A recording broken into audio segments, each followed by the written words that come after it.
Bueno, sean bienvenidos en el culto de capilla. Vamos a orar, hermanos. Cerremos nuestros ojos. Padre Santo, te damos gracias porque tú, Señor, estás con nosotros. Padre Santo, te pedimos que nos puedas guiar en esta hora, Señor, que tu palabra, Padre Santo, nos hable y, Señor, también que puedas hablar mediante el hermano que va a predicar, Señor. Te pedimos todas estas cosas en el nombre de Jesús. Amén.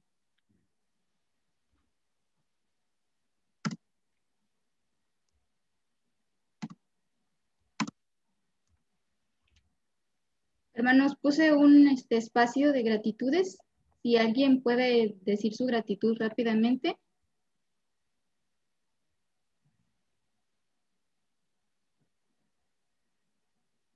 Pues yo doy gracias por mi salud. Amén, hermano. Que mi mamá ya está mejor, gracias a Dios. Gracias a Dios.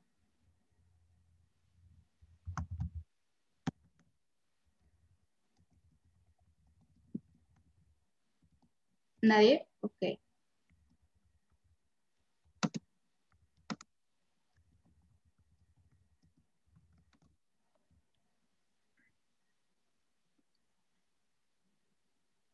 Vamos a leer la lectura bíblica. Vamos a leer 2 de Pedro, del 1 del 20 al 21. ¿Alguien que me ayude a leer, hermanos, por favor?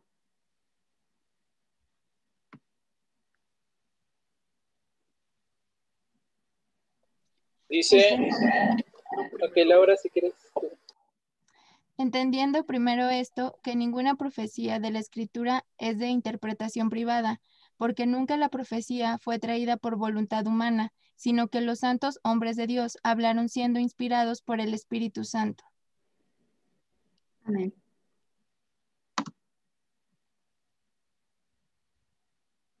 Le damos el espacio al hermano que va a predicar en este momento, el hermano Jorge. Gracias. Gracias, Adriana. ¿Me escuchan bien?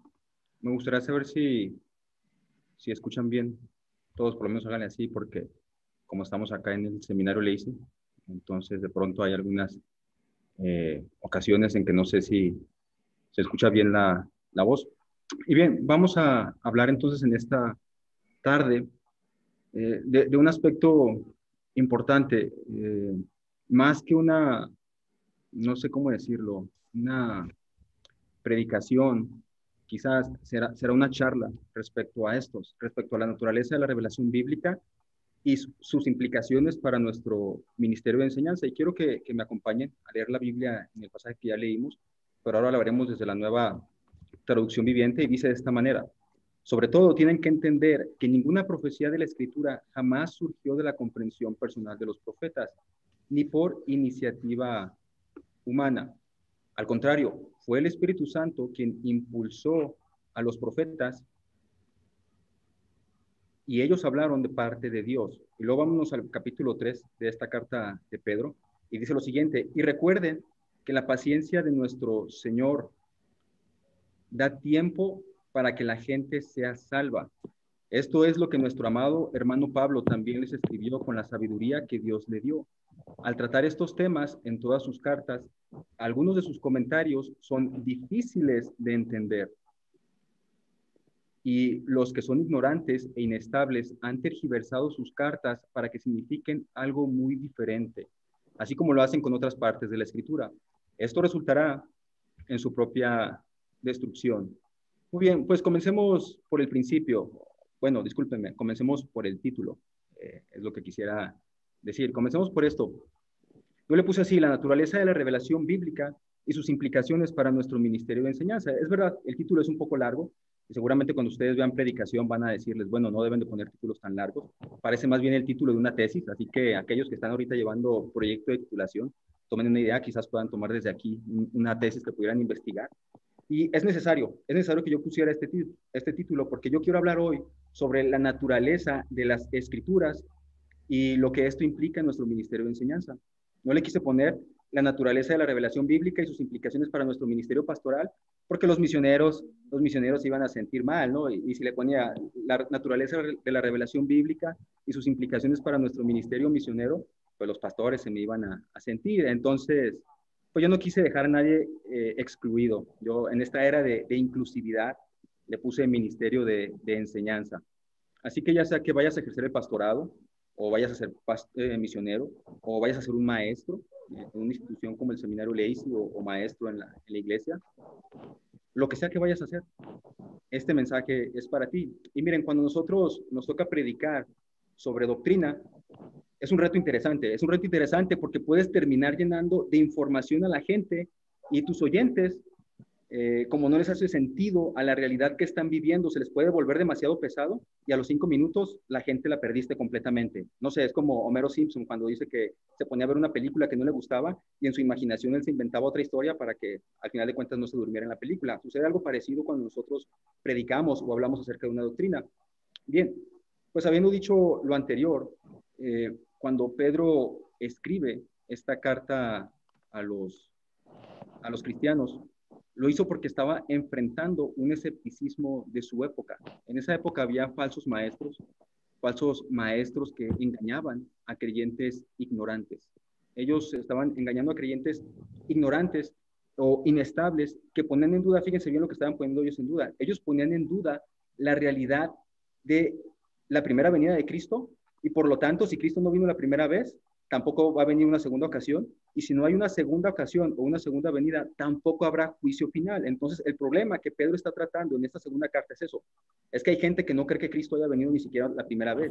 Si no vino la primera, pues seguramente no va a venir la segunda, y si no va a venir la segunda, pues no va a haber un juicio final. Entonces, este es el trato que Pedro está, la cuestión que Pedro está tratando en esta carta, y para enfrentar estas dudas dentro de la iglesia, Pedro utiliza un par de argumentos. Por un lado, él dice, bueno, tenemos el testimonio de aquellos testigos oculares que vieron el ministerio de Jesús, los apóstoles. Y por otro lado, tenemos el testimonio de los profetas que escribieron en el Antiguo Testamento. Entonces, este par de argumentos, tanto el testimonio de los apóstoles como el testimonio de todos los escritos del Antiguo Testamento, Pedro los utiliza para cimentar la defensa de la primera venida de Cristo, la segunda venida y la realidad del juicio final. Entonces, Pedro se va a basar desde estos dos puntos. Bien, pues respecto a la naturaleza de la Escritura, antes de que nosotros entremos al versículo 20 y 21 del capítulo 1, quiero que observen lo que dice Pedro ahí en el capítulo 3 del versículo 15 al 16. Porque Pedro ahí está hablando de aspectos de la segunda venida de Jesús. Y cuando está hablando Pedro en el capítulo 3 de esta misma carta, él dice que lo que él está enseñando armoniza con lo que Pablo también enseñó. Él dice, bueno, Pablo y yo estamos de acuerdo en lo mismo. Hemos dicho exactamente lo mismo. Entonces, y luego dice más adelante, y lo que Pablo escribió está al nivel de las escrituras del Antiguo Testamento. Porque Pedro va a decir ahí que algunos han tergiversado los escritos de Pablo, así como también han tergiversado las escrituras del Antiguo Testamento. Entonces, Pedro lo que está haciendo aquí es decir, lo que Pablo escribió está al nivel del Antiguo Testamento. Pero no solamente eso, porque Pedro dice, yo les he escrito de esto, así como Pablo también les ha escrito de esto, es exactamente lo mismo. Entonces, Pedro, Pablo y lo del Antiguo Testamento están al mismo nivel. Y Pedro le está dando este nivel. Y aparte él es Pedro, o sea, no es cualquier persona, él es el líder de los 12, él es el que avaló el ministerio de Pablo al afirmar que también para los gentiles hay salvación. De una manera terrenal fue Pedro el que avaló el ministerio de Pablo. Entonces, los escritos de Pablo, los escritos de Pedro, están al nivel de los escritos del Antiguo Testamento.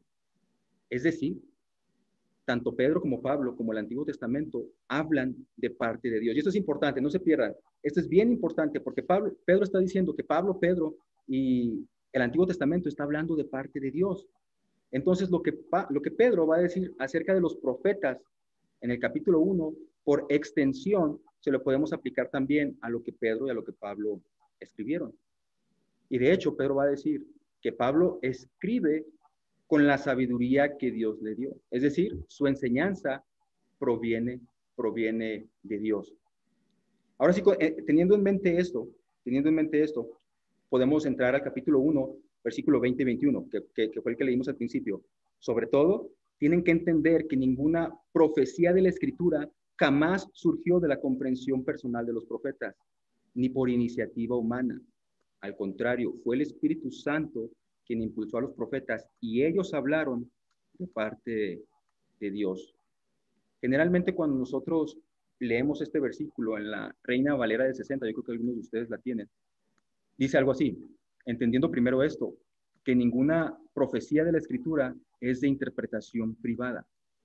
Y algunos tomando como base este versículo, así como está escrito en la Reina Valera del 60, interpretan de una manera incorrecta este pasaje, que es una manera como lo interpretan también los católicos romanos, porque ellos señalan que en base a este versículo, la Biblia tiene que ser interpretada en comunidad y que nadie puede atreverse a estudiar por sí mismo la palabra de Dios sin ayuda, por ejemplo, de comentarios.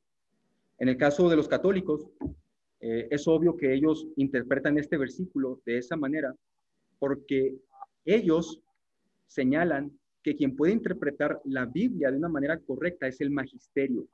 El magisterio es el que determina el significado de las Escrituras y por lo tanto todos los que profesan esta religión católica tienen que atenerse a lo que el magisterio dice que significa cierta porción de la Biblia. Entonces, es natural que los católicos quieran interpretar este pasaje de esta manera. Pero también hemos escuchado algunas cuestiones dentro de los evangélicos, como por ejemplo, históricamente este pasaje siempre ha significado esto. Y con eso nos referimos a que quizás, no sé, 30 generaciones de cristianos han interpretado X pasaje de cierta manera, así que por lo tanto no podríamos entenderlo de otra manera. Y a veces toman este versículo como base para decir eso. Bien, pues aunque estoy de acuerdo, déjenme decirles que estoy de acuerdo con el argumento de los evangélicos de que nosotros debemos de tener cuidado cuando surgen nuevas interpretaciones de un pasaje que históricamente ha significado algo. Eso no significa que no exista la posibilidad de que históricamente hayamos estado errados. Pero bueno, ese es otro tema de otra conversación. Lo que me interesa por lo menos es decir hoy lo que el versículo 20 está diciendo, que al menos no es lo que los católicos pretenden enseñar. Y déjenme decirles que en este caso, Nueva Traducción Viviente hace un excelente trabajo al interpretar el sentido de lo que Pedro estaba diciendo, porque armoniza con lo que Pedro va a decir más adelante en el siguiente versículo. Tanto la Nueva Biblia de las Américas como la NBI interpretan igual que la Nueva Traducción Viviente, solamente que se nota un poco menos, pero es exactamente el sentido de la Nueva Traducción Viviente y nos ayuda para entender lo que Pedro está diciendo aquí. Pedro particularmente está hablando del Antiguo Testamento. Y en base a lo que leímos de capítulo 3, versículo 15 y 16, dijimos que podemos aplicar lo mismo para lo que Pedro y lo que Pablo también enseñaron. Y Pedro va a decir esto, básicamente lo que está diciendo ahí en su argumento. Él dice que la Escritura jamás surgió de la comprensión personal de los escritores, ni tampoco por iniciativa humana. Fue el Espíritu Santo el que los inspiró a ellos a hablar de parte de Dios. Lo que Pedro está diciendo aquí es que no fue que el ser humano comenzara a reflexionar en su entorno y empezara a pensar en una divinidad, lo que provocó que de su imaginación surgiera esta idea de un Dios creador superior a la raza humana. No, no es que la humanidad de pronto se haya puesto a pensar y a reflexionar y pensar en un Dios, no, sino que fue Dios mismo el que decidió revelarse a la humanidad a través de la palabra dada a algunos hombres, porque él deseaba darse a conocer, hasta que llegó la manifestación plena de su palabra, manifestada en carne, semejante a nosotros, y de quien esa persona luego escribieron los apóstoles. ¿Y saben algo? Pedro tiene toda la razón. Pedro tiene toda la razón, porque si lo piensas bien, ¿a quién de nosotros se le podría ocurrir lo que encontramos en la Biblia? El Dios que encontramos en la Biblia no se parece en nada a los dioses que nosotros como humanidad sí hemos creado. Cuando tú lees la Biblia, encuentras en ella cuestiones tan chocantes que nos incomodan porque nuestra naturaleza quiere ir en otra dirección. ¿Cómo está eso de que debo de poner mi otra mejilla? ¿Por qué debo interesarme por los demás así como me intereso por mí? ¿Por qué debo perdonar a aquellos que me han lastimado? ¿Debo de sufrir por ser cristiano? Son cuestiones chocantes que de alguna manera no nos gustan porque van en contra de la naturaleza que tenemos. Pedro no dice mucho sobre cómo fue la naturaleza de la inspiración. No es su interés, no le importa.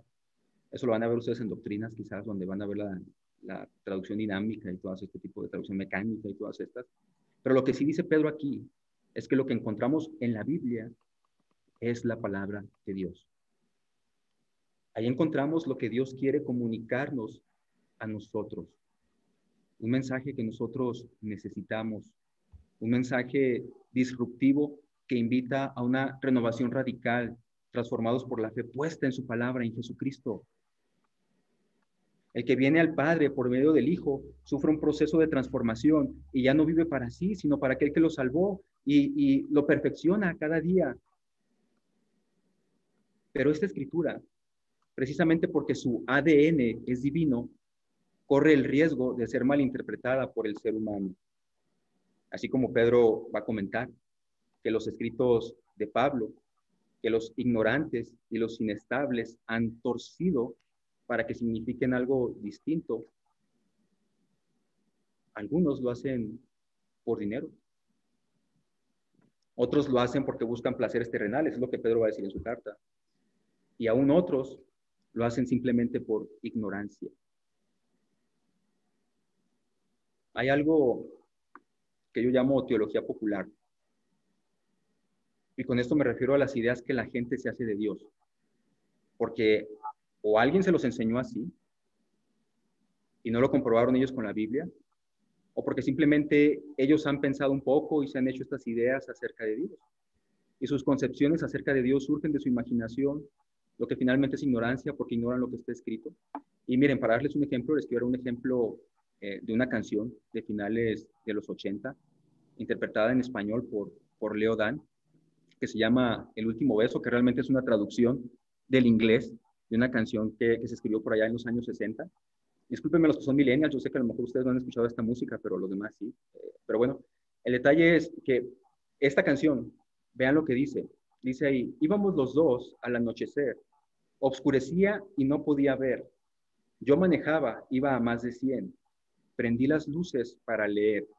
Había un letrero de desviación, el cual pasamos sin precaución. Muy tarde fue y al enfrenar, el carro volcó y hasta el fondo fue a dar. ¿Por qué se fue y por qué murió? ¿Por qué el Señor me la quitó?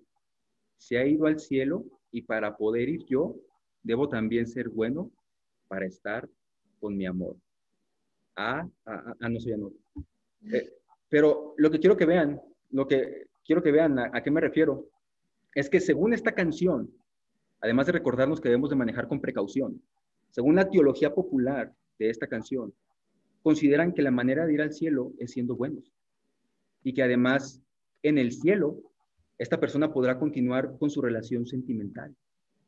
Pero en la Biblia nosotros no encontramos eso es teología popular. La gente se hizo sus ideas de Dios y se imaginó algunas cuestiones. A alguien se le ocurrió que los buenos van al cielo y los malos van al infierno, así que solamente esfuérzate por ser una buena persona.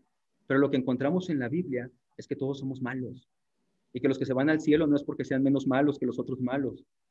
Los que se van al cielo es porque han aceptado su condición de mendigos y se acercan a Dios por medio de Jesucristo. Y saben, no quiero ser injusto con los millennials. En nuestro tiempo, la gente sigue haciendo ideas extrañas acerca de Dios. Siguen haciendo teología popular. Lo triste es que no solamente lo hacen fuera de la iglesia, también lo hacen dentro de la iglesia. Así como esos falsos maestros a los que se refiere Pedro están dentro de la iglesia. Vemos dentro de nuestras iglesias cristianas feministas.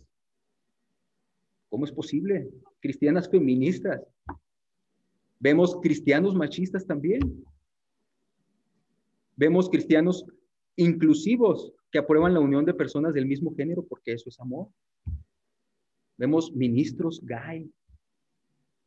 Vemos líderes que dudan de la autenticidad de la palabra de Dios. Ignoran lo que está escrito. precisamente porque la Biblia es de naturaleza divina, los seres humanos podemos torcer fácilmente lo que encontramos en ella. Pero peor aún son los que ni siquiera se acercan a la Biblia para ver qué es lo que dice. Entonces, en su naturaleza, lo que encontramos aquí en esta primera parte es que la Biblia fue inspirada por Dios y no surgió de la imaginación de los seres humanos. Es divina en su naturaleza la Biblia, es la palabra de Dios. Ahora, ¿qué implicaciones tiene esto para el ministerio que nosotros realizamos, nosotros que enseñamos la Biblia? Yo quiero que solamente pensemos en 3 de ellos. Yo sé que ustedes son bien inteligentes y vienen aquí al seminario para estudiar, y seguramente ya sacaron un montón de ideas en su cabeza. Yo les quiero ayudar solamente con 3. ¿Qué implicaciones tiene eso para el ministerio que tú realizas como misionero, como pastor, como maestro, como diácono, como sea, que enseñas la Biblia finalmente? ¿Qué implicaciones tiene eso? Bueno, la primera implicación que yo encuentro de esto es que la Biblia, la palabra de Dios, tiene en sí misma el poder de transformar a las personas y por lo tanto nosotros debemos de someternos a ella. Pablo, escribiendo en 1 Corintios 2, dice esto: amados hermanos, la primera vez que los visité, no me valí de palabras elevadas ni de una sabiduría impresionante para contarles acerca del plan secreto de Dios, pues decidí que mientras estuviera con ustedes, olvidaría todo excepto a Jesucristo, el que fue crucificado. Me acerqué a ustedes en debilidad, con timidez y temblor, y mi mensaje y mi predicación fueron muy sencillos. En lugar de usar discursos ingeniosos y persuasivos, confié solamente en el poder del Espíritu Santo. Y lo hice así para que ustedes no confiaran en la sabiduría humana, sino en el poder de Dios. El mismo Pablo va a escribir en Romanos 16:18 y en 1 de Tesalonicenses 2:5. Pueden apuntar estos pasajes para que después los busquen, no me va a dar tiempo. Y también Pedro, en 2 de Pedro, capítulo 2, versículo 3. Van a escribir ellos dos algo semejante. Van a señalar que aquellos que usan estrategias, mentiras ingeniosas, adulaciones, palabras suaves y halagos, generalmente son los falsos maestros. Y miren, ¿qué quiero decir con esto? Como seminaristas se nos enseñan técnicas de predicación, y eso está bien, pero la técnica nunca supera el contenido. Pablo más adelante, en los siguientes versículos de Corintios, él va a decir que él sí hacía uso de palabras de sabiduría cuando estaba entre creyentes maduros, o sea, cuando le hablaba a seminaristas como ustedes. Utilizaba términos que ustedes pudieran entender, ¿no? Parusia, sí, cositas así, ¿no? O sea, hablaba términos que la gente pudiera entender. Pero no estoy diciendo que no debemos de mejorar en el arte de exponer la palabra de Dios. Miren, en lo particular, yo debo dejar de leer cuando estoy frente a la congregación y debo ser más expresivo. Pero el poder de la predicación no está en el estilo, sino en el mensaje que se está predicando. Tú puedes contar una historia que haga llorar a las multitudes, o puedes comunicar también tu mensaje que ninguno se duerma. Pero si no expusiste la palabra de Dios, mucho de lo que tú dijiste solamente se va a quedar en las emociones, porque la palabra de Dios es la única que tiene el poder de penetrar hasta partir el alma y el espíritu. Es la única que deja al descubierto nuestros pensamientos y nuestros deseos más íntimos. Así que comunica la palabra de Dios. Esfuérzate por hacerlo bien. Porque como dicen los Johnsonitas, mensaje no entendido es un mensaje no entregado. Pero comunica la palabra de Dios. Habla la palabra de Dios. Esto significa también que a veces tenemos que hablar de aspectos con los que nosotros luchamos personalmente. Hay implicaciones de la palabra de Dios que tocan a nuestros ídolos personales. En cierta ocasión, los líderes de cierta iglesia me comentaban que ellos nunca enseñaban a su iglesia sobre los asuntos de diezmar porque no querían ser identificados con los de la teología de la prosperidad o para no desanimar a los que se ofenden cuando se habla de dinero y no se nos vayan a ir de la iglesia. Pero Dios habla sobre ello. ¿Cómo les enseñamos a la congregación a no adorar al Dios dinero si no se los decimos para no ofenderlos? Así que, nos guste o no, en ocasiones se tendrá que hablar de ello porque tenemos que comunicar todo el mensaje de Dios. Por eso son buenas a veces las series de predicaciones. No estoy diciendo que son la única manera de predicar, pero a veces series de predicaciones que van viendo un libro capítulo a capítulo, no sé cómo lo quieran manejar, son buenas porque te hacen someterte al texto y predicar todo el consejo de la palabra de Dios. Otra implicación de esto es que debemos esforzarnos por interpretar lo mejor posible la palabra de Dios. Eso significa que tiene que haber de nuestra parte dedicación y disciplina. Pablo le está diciendo a Timoteo esto: esfuérzate por presentarte a Dios aprobado, como un obrero que no tiene de qué avergonzarse y que interpreta rectamente la palabra de verdad. Como vimos en Pedro, hay algunos aspectos de la Escritura que son difíciles de interpretar. La Biblia no esconde esa verdad. Me encanta eso de la Biblia, que es honesta consigo misma. Y dice, no, hay aspectos de la palabra que son difíciles de interpretar. Y es porque nosotros nos estamos acercando a un libro sagrado con nuestra mente finita. Miren, si leer, estudiar e interpretar la Biblia no fuera un trabajo, todo mundo lo haría. Pero precisamente como se requiere de dedicación, muchos evitan el esfuerzo porque somos flojos. Hay algunos que la tuercen con fines malvados, pero yo quiero suponer que ninguno de ustedes tiene un plan malévolo en su ministerio, pero aún así nosotros podemos fallar por ignorancia. Yo en lo personal, en ocasiones he dicho cosas con tanta firmeza en su momento, que luego he tenido que corregir porque hice una mala primera interpretación, lo cual me lleva a la última implicación de esto. En todo momento nosotros dependemos de la iluminación del Espíritu Santo y debemos de ser lo suficientemente humildes para reconocer que necesitamos a Dios para interpretar su palabra. Pablo le sigue diciendo a Timoteo en esa misma carta, en el mismo capítulo 2, reflexiona, Timoteo, reflexiona en todo lo que te estoy diciendo y el Señor te dará una mayor comprensión de todo esto. Todo el mensaje que nosotros hablamos desde las Escrituras debe partir de una interpretación que en todo momento busca la guía del Espíritu Santo, porque Él es el que nos ilumina para interpretar la palabra de Dios. En un mundo pluralista, donde todos reclaman tener la verdad, la Iglesia, como guardiana de la verdad, se levanta para comunicar la revelación de Dios.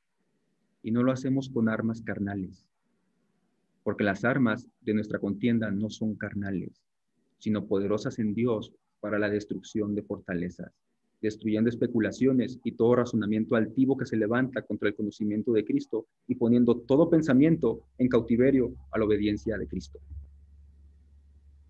Ese es el ministerio de la palabra. ¿Hasta cuándo? ¿Hasta cuándo nosotros haremos esto? Dice Pedro en este mismo libro que estamos leyendo, capítulo 1, versículo 19, hasta que el día amanezca y aparezca Cristo para ponerle fin a esta era.